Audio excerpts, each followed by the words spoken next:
The Richest Man in Babylon Tells His System by George S. Clason. Read by Sarah Partridge. Originally published in 1926 as a series of pamphlets entitled The Babylon Course in Financial Success for Those Who Desire Much Gold. And the most famous of the series was titled The Richest Man in Babylon, which I will now read. As a general disclaimer, the views and opinions expressed in this book belong to the author and may not necessarily reflect those of Master Key Society or its affiliates. This recording is a production of Master Key Society for the purpose of research, study, and discussion. The richest man in Babylon had a system which led him to the goal he desired. In this book, he tells his system, gives it to us to follow without cost or obligation. His system is recommended to every person desiring to arrive at that same goal, financial plenty. In old Babylon, there once lived a certain very rich man named Arcad. Far and wide, he was famed for his great wealth. Also was he famed for his liberality.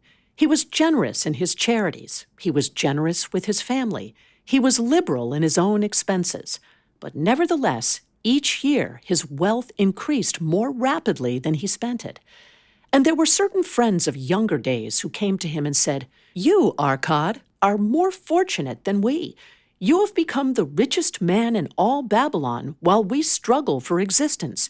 You can wear the finest garments and you can enjoy the rarest foods, while we must be content if we can clothe our families in raiment that is presentable and feed them as best we can. Yet once we were equal. We studied under the same master. We played in the same games. And in neither the studies nor the games did you outshine us. And in the years since, you have been no more an honorable citizen than we. Nor have you worked harder or more faithfully, insofar as we can judge. Why then should a fickle fate single you out to enjoy all the good things of life and ignore us who are equally deserving?" Thereupon Arcad remonstrated with them, saying, "If you have not acquired more than a bare existence in the years since we were youths, it is because you either have failed to learn the laws that govern the building of wealth, or else you do not observe them. Fickle fate is a vicious goddess who brings no permanent good to anyone. On the contrary, she brings ruin to almost every man upon whom she showers unearned gold. She makes wanton spenders who soon dissipate all they receive and are left beset by overwhelming appetites and desires they have not the ability to gratify. Yet others whom she favors become misers and hoard their wealth, fearing to spend what they have, knowing they do not possess the ability to replace it. They further are beset by fear of robbers and doom themselves to lives of emptiness and secret misery. Others there probably are who can take unearned gold and add to it and continue to be happy and contented citizens. But so few are they, I know of them but by hearsay. Think of the men who have inherited sudden wealth and see if these things are not so." His friends admitted that of the men they knew who had inherited wealth, these words were true, and they besought him to explain to them how he had become possessed of so much property. So he continued, "In my youth, I looked about me and saw all the good things there were to bring happiness and contentment, and I realized that wealth increased the potency of all these. Wealth is a power. With wealth, many things are possible. One may ornament the home with the richest of furnishings. One may sail the distant seas. One may feast on the delicacies of far lands. One may buy the ornaments of the gold worker and the stone polisher. One may even build mighty temples for the gods. One may do all these things, and many others in which there is delight for the senses and gratification for the soul. And when I realized all this, I declared to myself that I would claim my share of the good things of life. I would not be one of those who stand afar off, enviously watching others enjoy. I would not be content to clothe myself in the cheapest raiment that looked respectable. I would not be satisfied with the lot of a poor man. On the contrary, I would make myself a guest at this banquet of good things. Being, as you know, the son of a humble merchant, one of a large family with no hope of an inheritance, and not being endowed, as you have so frankly said, with superior powers or wisdom, I decided that if I was to achieve what I desired, time and study would be required. As for time, all men have it in abundance. You, each of you, have let slip by sufficient to have made yourselves wealthy. Yet you admit you have nothing to show except your good families of which you can be justly proud. As for study, did not our wise teacher teach us that learning was of two kinds, the one kind being the things we learned and knew, and the other being the training that taught us how to find out what we did not know? Therefore did I decide to find out how one might accumulate wealth, and when I had found out, to make this my task and do it well. For is it not wise that we should enjoy while we dwell in the brightness of the sunshine? For sorrows enough shall descend upon us when we depart for the darkness of the world of spirit. I found employment as a scribe in the Hall of Records, and long hours each day I labored upon the clay tablets. Week after week and month after month I labored, yet for my earnings I had naught to show. Food and clothing and penance to the gods and other things of which I could remember not what absorbed all my earnings. But my determination did not leave me, and one day Algamish, the moneylender, came to the house of the city master and ordered a copy of the 9th law, and he said to me, I must have this in 2 days, and if the task is done by that time, 2 coppers will I give to thee. So I labored hard, but the law was long, and when Algamish returned, the task was unfinished. He was angry, and had I been his slave, he would have beaten me. But knowing the city master would not permit him to injure me, I was unafraid, so I said to him, Algamish, you are a very rich man. Tell me how I may also become rich, and all night I will carve upon the clay, and when the sun rises, it shall be completed. He smiled at me and replied, You are a forward knave, but we will call it a bargain.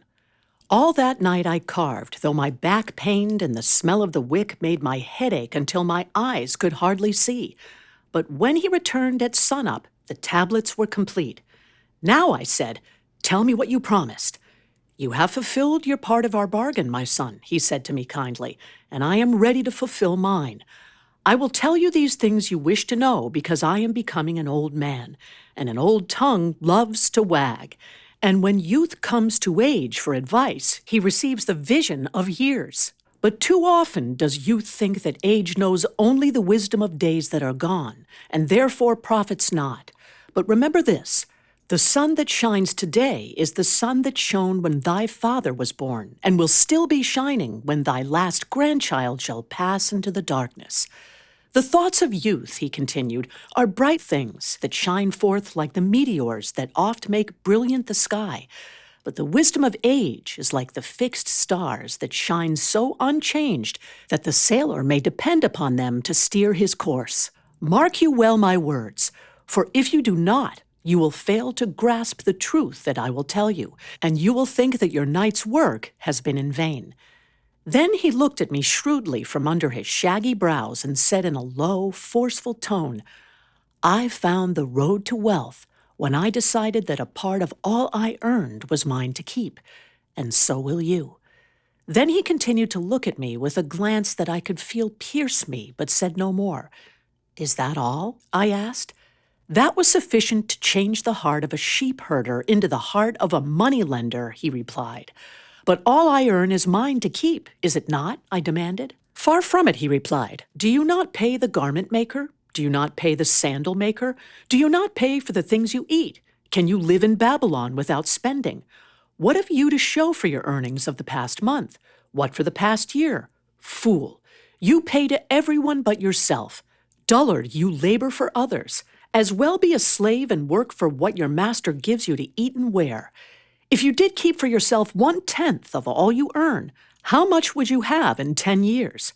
My knowledge of the numbers did not forsake me, and I answered, as much as I earn in 1 year. You speak but half the truth, he retorted. Every gold piece you save is a slave to work for you. Every copper it earns is its child that also can earn for you. If you would become wealthy, then what you save must earn, and its children must earn, and its children's children must earn, that all may help to give to you the abundance you crave. You think I cheat you for your long night's work, he continued, but I am paying you 1,000 times over if you have the intelligence to grasp the truth I offer you. A part of all you earn is yours to keep. It should be not less than 1/10, no matter how little you earn. It can be as much more as you can afford. Pay yourself first. Do not buy from the clothes maker and the sandal maker more than you can pay out of the rest and still have enough for food and charity and penance to the gods. Wealth, like a tree, grows from a tiny seed.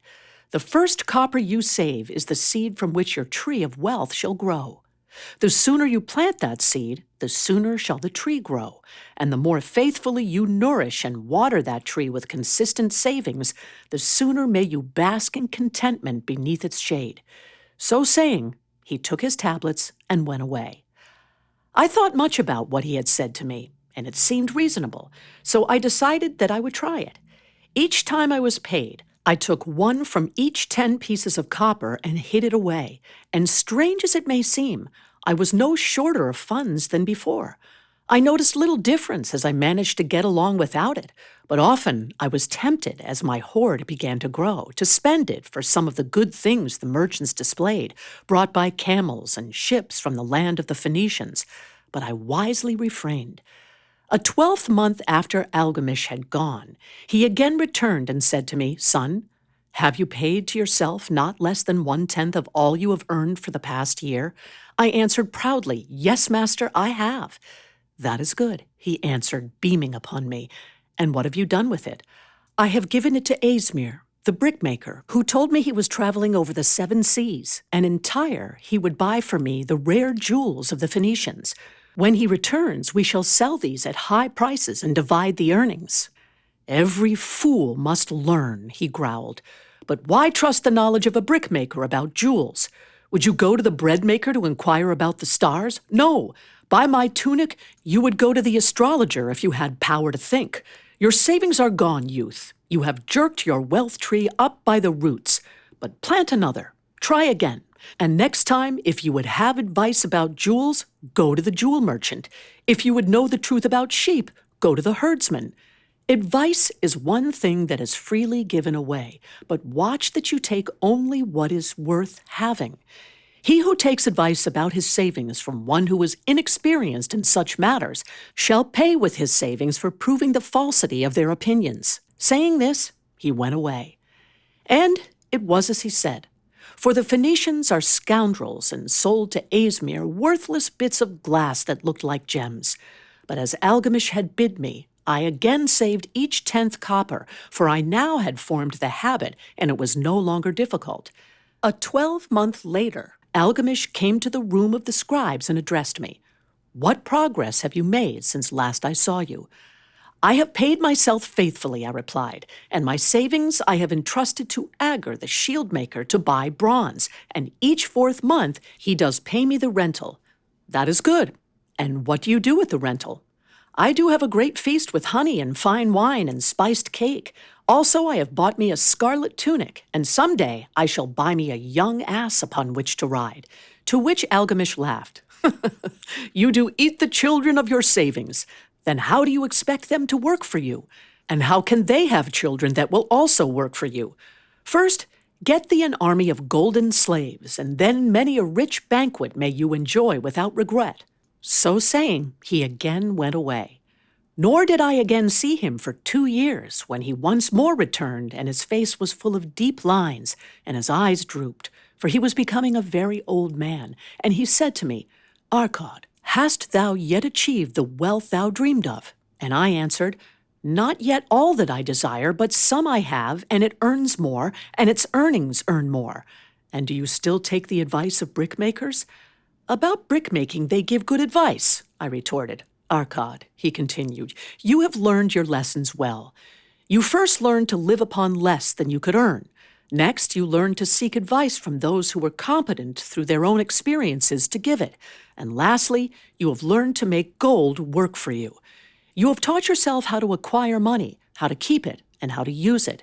Therefore, you are competent for a responsible position. I am becoming an old man.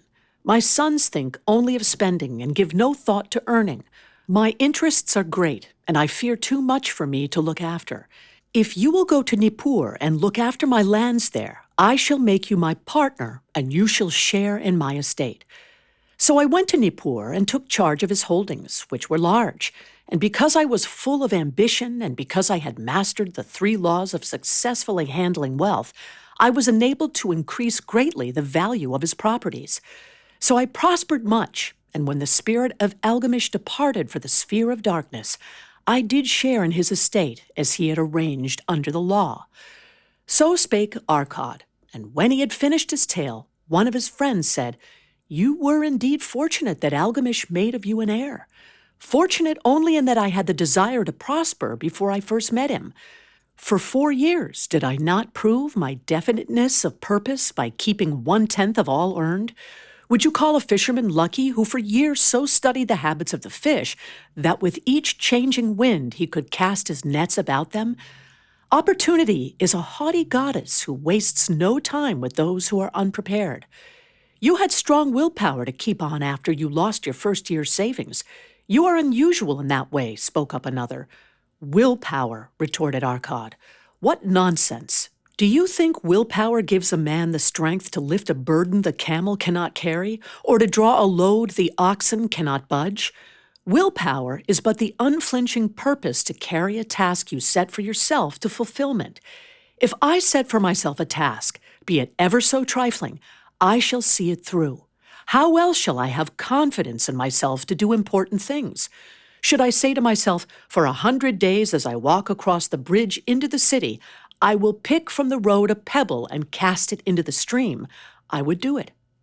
If on the 7th day I passed by without remembering, I would not say to myself, tomorrow I will cast 2 pebbles which will do as well.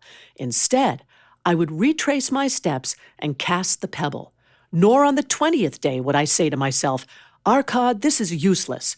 What does it avail you to cast a pebble every day? Throw in a handful and be done with it. No, I would not say that, nor do it. When I set a task for myself, I complete it.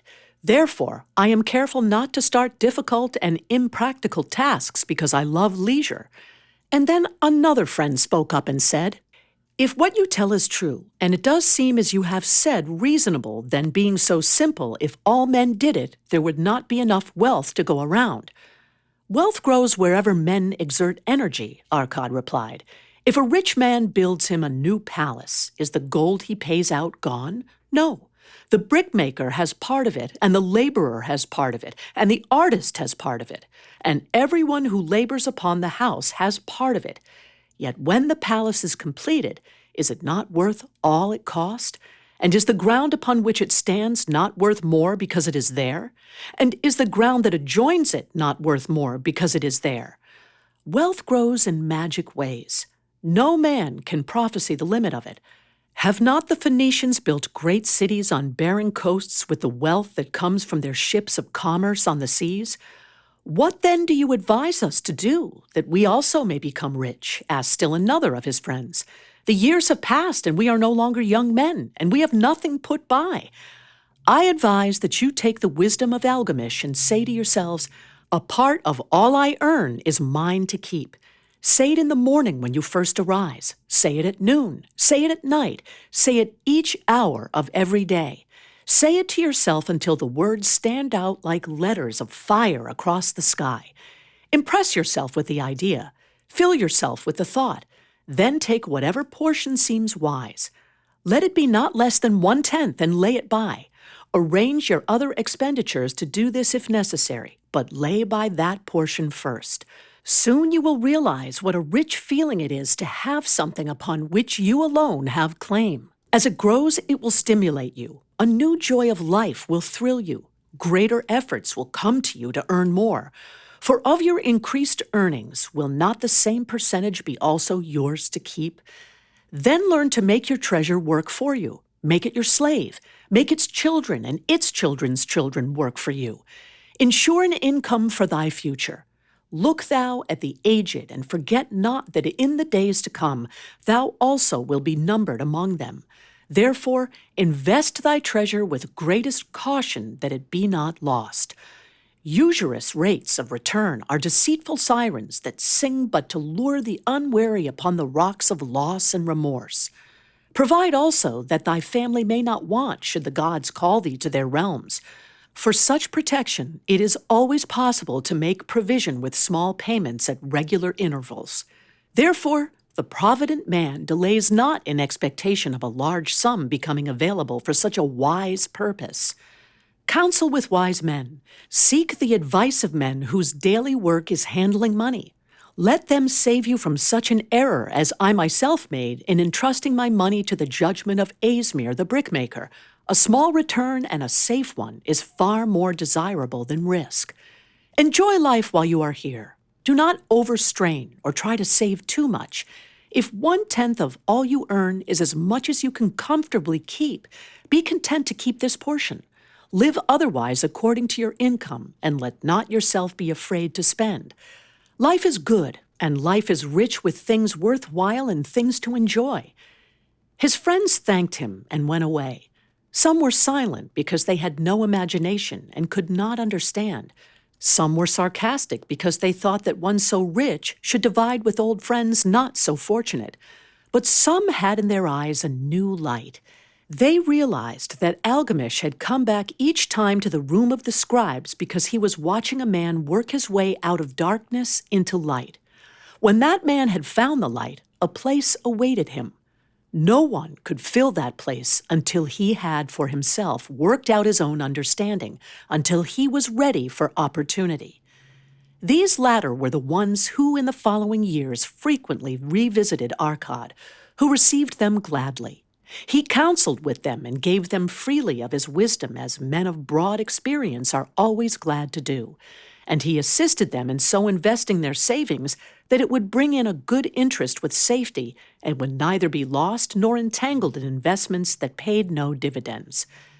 The turning point in these men's lives came upon that day when they realized the truth that had come from Algamish to Arcad and from Arcad to them. A part of all you earn is yours to keep. The end. I hope that you've enjoyed this presentation, and please remember to subscribe to receive notifications of upcoming recordings. This recording is a production of the Master Key Society, copyright 2022, Master Key Society.